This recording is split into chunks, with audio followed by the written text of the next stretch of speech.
Hello curies, आज हम बात करने वाले हैं my girlfriend is an alien की एपिसोड 13 की। एपिसोड स्टार्ट होता है। जाओ की थकी हारी घर पे आती है और मिस चाय को बताती है कि मैं फैंगलैंग को कन्विंस नहीं कर पाई, हमें घर छोड़ के ही जाना पड़ेगा। फिर तीनों लोग उदास हो जाते हैं। जाओबू कहती है कि मुझे एक अपार्टमेंट मिला है जहाँ पे हम तीनों रह सकते हैं, मगर फिर वो कहती है मगर उसका रेंट इतना ज़्यादा है कि हम अफोर्ड नहीं कर सकते हैं। फिर जाओबू कहती है कि तो अब तो हमें टेंट ही ख़रीदना पड़ेगा, मैं और जाओ की कहीं बाहर ही रहेंगे। मिस चाय कहती हैं कि ऐसे कैसे जाने दूँ मैं तुम दोनों को, हम तीनों साथ ही रहेंगे। और फिर वो अपने रेस्टोरेंट में तीनों को ले जाती हैं कि अब हम यहीं काटेंगे रात। वहाँ पे उन्हें कॉकरोचेस और मिल जाते हैं जिनसे मिस चाय बहुत डरती थी। जाओकी कहती है कि हमारी वजह से मिस चाय को कितनी प्रॉब्लम्स उठानी पड़ रही हैं। मिस चाय कहती है कि अरे कोई प्रॉब्लम नहीं है, बस हमें अभी और ज़्यादा रुपये कमाने पड़ेंगे जिससे हम कहीं अच्छी जगह जाके रह सकें। नेक्स्ट मॉर्निंग जाओकी जाओबू से कह रही होती है कि मिस चाय को इतना ज़्यादा दुखी मैंने कभी नहीं देखा। मिस चाय को चीयर अप करने के लिए वो लोग डॉक्टर जैंग को बुला लेते हैं। डॉक्टर जैंग से मिस चाय अपनी प्रॉब्लम शेयर करती है कि आज तक मैं अपने उस बॉयफ्रेंड को गिव अप क्यों नहीं कर पाई। डॉक्टर जैंग बताता है कि जैसे तुमने अभी बताया कि तुम्हारा बॉयफ्रेंड ऐसे कह के गया था कि मुझे अब अपनी रिलेशनशिप में थोड़ा सा ब्रेक चाहिए, इसका सीधा सीधा मतलब है कि वो ब्रेकअप करके गया था, तुम्हें उसकी वेट करने की ज़रूरत नहीं है। ऑफिस में फैंग लैंग जाओकी को इग्नोर कर रहा था तो वो असिस्टेंट हैन से पूछती है कि आजकल तुम्हारे बॉस के दिमाग में चल क्या रहा है। असिस्टेंट हैन कहता है कि प्लीज़ मुझसे दूरी बना के रखो, मुझसे कुछ मत पूछो वरना बॉस मुझे नौकरी से निकाल देंगे। फैंगलैंग के पास मिस्टर जू का फ़ोन आता है और वो ये बताते हैं कि मेरी बहन फ़ॉरेन से अभी वापस आई है, उसको हमारी कंपनी में काफ़ी इंटरेस्ट है, तो तुम उससे आके मिल सकते हो, इससे तुम्हारा काफ़ी फ़ायदा होगा। फैंगलैंग मान जाता है। फिर दिखाते हैं असिस्टेंट हैंड कुछ प्रोजेक्ट्स लेके आते हैं जिसमें फैंगलैंग जब देखता है कि एक प्रोजेक्ट जाओकी ने किया है तो वो कहता है इस वाले प्रोजेक्ट को अभी करने की ज़रूरत नहीं है, इसको अभी हम डिले कर सकते हैं। जाओकी तो फैंगलैंग को इम्प्रेस करने की कोशिश कर रही थी अब तो उसका प्रोजेक्ट भी फैंगलैंग देखना नहीं चाहता था। हैन उसको बताता है कि एक्चुअल में हमारे बॉस आजकल बड़े गरीब हैं, हमें इन्वेस्टमेंट की बहुत ज़्यादा ज़रूरत है। उसी के चक्कर में बॉस काफ़ी टेंशन में है तो जाओकी सोचती है कि सबसे पहले अब मुझे इन्वेस्टर्स ढूंढने हैं जो यहाँ पे इन्वेस्टमेंट करेंगे। जाओकी फैंगलैंग के ऑफिस में जाती है और उसको काफ़ी सारी फाइल्स पकड़ा देती है और फिर उसके फ़ोटो क्लिक कर लेती है कि तुम्हें अब जल्दी से ही बहुत सारे इन्वेस्टर्स मिल जाएंगे। फिर वो फैंगलैंग के पास एक डॉगी को लेके आती है और कहती है अगर इस डॉगी को तुम इसकी मालकिन के पास वापस करोगे तो तुम्हें बहुत बड़ा इनाम मिलेगा। फैंगलैंग कहता है वापस करके आओ इस डॉग को। फिर जाओकी क्या करती है कि एक पैम्फलेट ले आती है और फैंगलैंग से कहती है अगर तुम इसको पकड़ के खड़े हो जाओगे तो तुम्हें काफ़ी सारे इन्वेस्टर्स मिल जाएंगे। फैंगलैंग उससे परेशान हो गया था और उसको वहाँ से भगा देता है। फिर दूसरी साइड दिखाते हैं फैंगली और जाओबू एक कॉलेज डिसाइड कर रहे थे जहाँ पे फैंगली का एडमिशन हो सके। फिर जाओबू फैंगली का एडमिशन कर देती है और फैंगली उससे इम्प्रेस हो जाता है, उसके सिर पे फिर से हाथ फेरने लगता है जिस वजह से जाओबू का टेम्परेचर बढ़ने लगता है। और इतने में ही फैंगली की मॉम आ रही थी तो वो जाओबू को खिड़की के बाहर छिपा देता है और उसका टेम्परेचर बढ़ गया था तो वो फिर से टॉर्टोइज बन जाती है। फैंगली की मॉम जब अंदर आती है वो देखती है कि फैंगली रो रहा है तो वो पूछती है कि क्या हुआ, कभी तुम भूख हड़ताल पे चले जाते हो और कभी ऐसे रोने लगते हो। फैंगली कहता है कि मॉम मुझे पता चल चुका है कि आप मुझे क्या सिखाना चाहती थी, ये देखिए मैंने एक कॉलेज में एडमिशन भी ले लिया है। और काफ़ी सारी उसको पट्टी पढ़ा देता है कि आपके पास रहना चाहता हूँ और ये तो वर्ल्ड फेमस यूनिवर्सिटी है, दूर दूर से लोग यहाँ पे पढ़ने आते हैं और मैं यहीं पे रहूँगा, बहुत अच्छे से पढ़ाई करूँगा और एक दिन कंपनी अपने नाम कर लूँगा।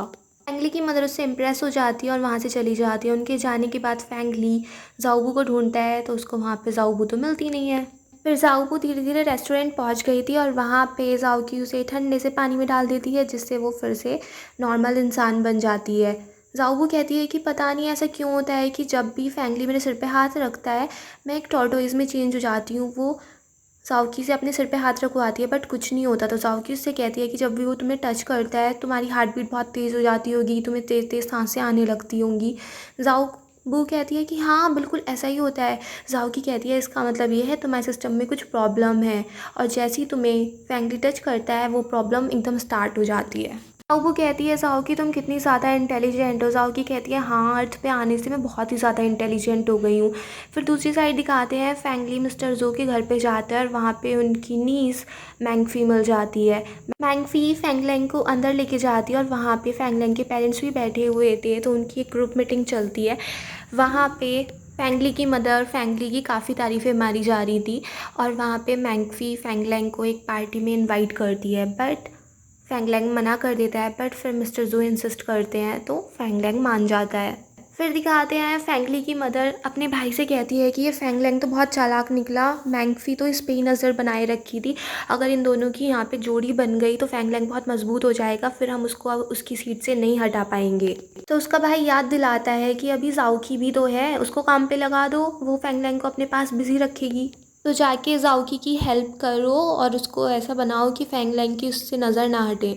फिर दिखाते हैं जाओकी जियांगशी के घर पे आती है फूड डिलीवरी के लिए और जियांगशी उससे कहता है कि क्या तुम मेरे साथ एक पार्टी में चल सकती हो। पहले तो जाओकी मना कर देती है, पर जैसे ही जियांगशी कहता है कि तुम वहाँ पे जाओगी तो तुम्हें बहुत सारे इन्वेस्टर्स मिल सकते हैं, जिसे सुन के जाओकी रेडी हो जाती है कि नहीं, मैं तो तुम्हारी फ्रेंड हूँ, मैं तुम्हारे साथ चलूँगी फ्रेंड। और जियांगशी के घर से निकलते हुए फैंगलैंग जाओकी को देख लेता है।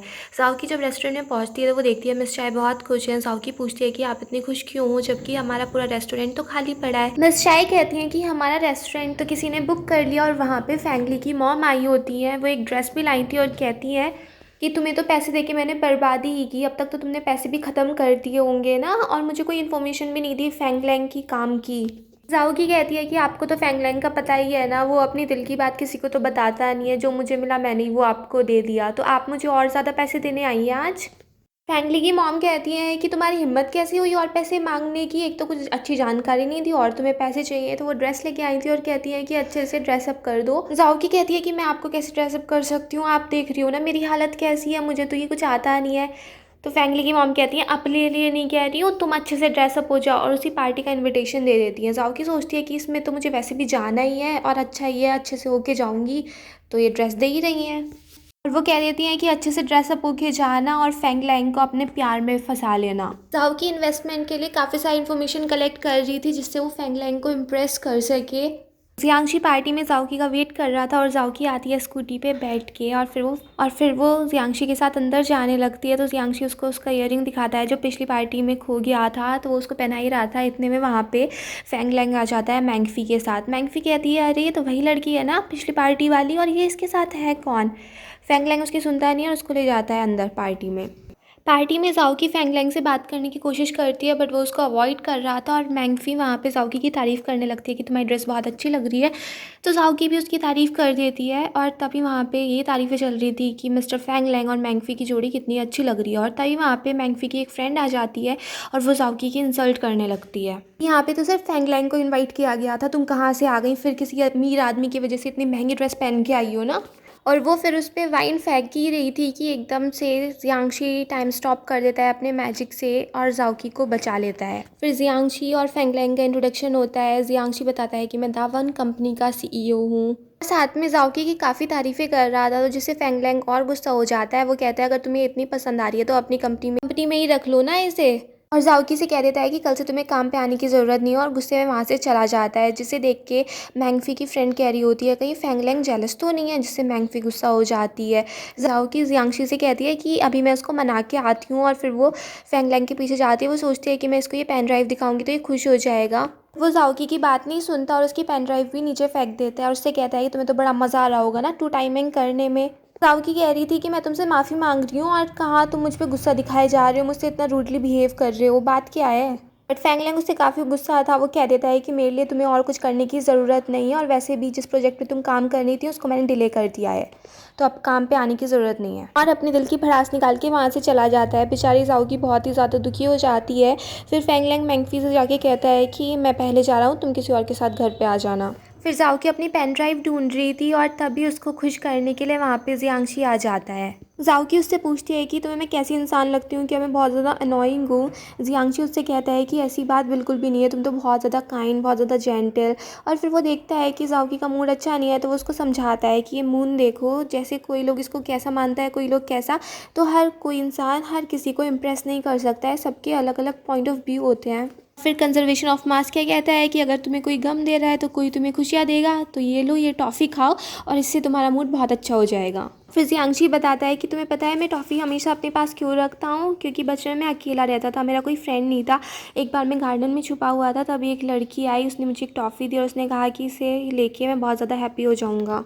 उसी ने मुझसे कहा कि मुझे हमेशा स्माइल करते रहना चाहिए, और तब से आज तक मैं अपने पास ये कैंडीज़ रखता हूँ और हमेशा स्माइल करता हूँ।